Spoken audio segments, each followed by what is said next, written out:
اعوذ باللہ من الشیطان الرجیم بسم اللہ الرحمن الرحیم۔ ناظرین اکرام، اشرف آسمی ایڈوکیٹ آپ کی خدمت میں حاضر ہے۔ ناظرین اکرام، اگر ہم چاہتے ہیں کہ ہمارے ساتھ بھلائی ہو اور لوگ ہمارا برا نہ سوچیں، برا خیال نہ کریں، تو ہمیں بھی سراپا بھلائی بن جانا چاہیے۔ ناظرین اکرام، پلاٹ، مکان، دکان وغیرہ کی رجسٹری کیسے کروائی جا سکتی ہے؟ روزمرہ زندگی میں خرید و فروخت کے عمل سے ہمیں گزرنا پڑتا ہے اور تحفتاً اپنے کسی عزیز یا چاہنے والے کو کچھ دینا بھی مشکل نہیں ہوتا، لیکن اگر بات ہو اپنی جائیداد میں سے کچھ حصہ دینے یا وصول کرنے کی، تو اس کا طریقہ کار صرف اتنا نہیں ہے کہ گھر کی چابی فراہم کی اور کام ہو گیا، بلکہ گھر یا کوئی بھی جائیداد باقاعدہ اس کے نام پر ٹرانسفر یعنی منتقل کروائی جاتی ہے۔ جائیداد فروخت کرنے پر بھی منتقلی کا عمل اسی طرح ہوتا ہے۔ جائیداد کی ایک شخص سے دوسرے شخص کے نام قانونی منتقلی کو انتقال جائیداد بھی کہا جاتا ہے۔ پاکستان میں عموماً لوگ جائیداد کے معاملے میں ان مراحل سے گزرتے ہیں جو اب آپ کی خدمت میں پیش کر رہے ہیں، لہٰذا جائزہ لیتے ہیں کہ پاکستان میں جائیداد کیسے منتقل کی جا سکتی ہے۔ جائیداد کی منتقلی کے لیے رجسٹری کروانا ضروری ہے۔ 1908 کا جو ایکٹ ہے رجسٹریشن، اس کے تحت تمام ایسی اشیاء جو ایک جگہ سے دوسری جگہ نہ لے جا سکتی ہوں غیر منقولہ جائیداد کہلاتی ہیں، مثلا مکان، دکان وغیرہ، پلاٹ، تو یہ غیر منقولہ جائیداد کی منتقلی کے لیے اسے رجسٹرڈ کروانا ضروری ہے۔ رجسٹری اور انتقال زمین میں کوئی خاص فرق نہیں ہوتا۔ رجسٹری بھی ملکیت کا ثبوت ہے جبکہ انتقال بھی ملکیت کا ثبوت ہے۔ نیز رجسٹری کے بعد اگلا مرحلہ انتقال کا ہوتا ہے۔ مزید یہ کہ رجسٹری حاصل کرنے کے بعد زمین کا مالک متعلقہ پٹواری کے پاس جائے گا اور وہ رجسٹری کی مصدقہ کاپی دیکھنے کے بعد آپ کے نام زمین منتقل کر دے گا۔ جو ریسنٹ ہو رہا ہے وہ یہ ہو رہا ہے کہ 500 رجسٹری کے ساتھ ہی ایکسٹرا فیس وصول کر لی جاتی ہے۔ رجسٹری کے بعد خود بخود رجسٹرار جو ہے وہ پٹواری کے پاس ڈاکومنٹ بھیج دیتا ہے کہ اسے انتقال اس کا چڑھا دیا جائے۔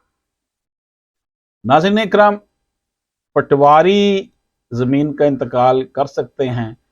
عدالتوں کے باہر بیٹھے پٹواری جائیداد منتقلی اور اسٹامپ پیپر لکھنے میں معاون تھے۔ تقریباً 3 سال قبل، 4 سال قبل، 5 سال قبل، 10 سال قبل یہ رولا بڑا ہے کہ پٹواریوں سے لوگوں کی جان چھڑائی جائے کیونکہ انہوں نے فراڈ کیا، بہت فراڈ کرتے ہیں، تو اس لیے یہ نظام اب کمپیوٹرائز بھی ہو سکا ہے۔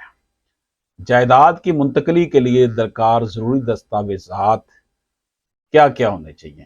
کسی بھی جائیداد خریدنے والے کے لیے ضروری ہے کہ اس کے پاس قانون کے تحت درکار تمام دستاویزات موجود ہوں۔ دونوں افراد کی تازہ ترین تصاویر، اس کے نام موجودہ مالک اور جس کے نام جائیداد منتقل کی جاتی ہے دونوں افراد کے شناختی کارڈ کی کاپی، فروخت کرنے والے کی اصل ٹائٹل ڈیڈ جو اس نے فروخت کر رہا ہے اور جو اس کے پاس اصل اس کے پاس ٹائٹل ڈیڈ تھی، یہ دستاویزات فروخت کرنے والے کی ملکیت کو ظاہر کرتی ہے کہ یہ اس کے پاس آلریڈی، یعنی آپ نے دیکھنا ہے کہ اس کے پاس پراپرٹی کہاں سے آئی تھی، اس کی اصل ڈیڈ دیکھیں، اصل رجسٹری دیکھیں۔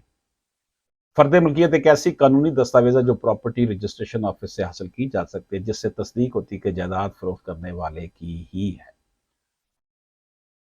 NDC نو ڈیمانڈ سرٹیفکیٹ، یہ دستاویز مقامی ترقیاتی اتھارٹی کے دفتر سے حاصل ہوتی ہے جو ثابت کرتا ہے کہ مذکورہ جائیداد کے تمام واجبات ادا کیے جا سکیں۔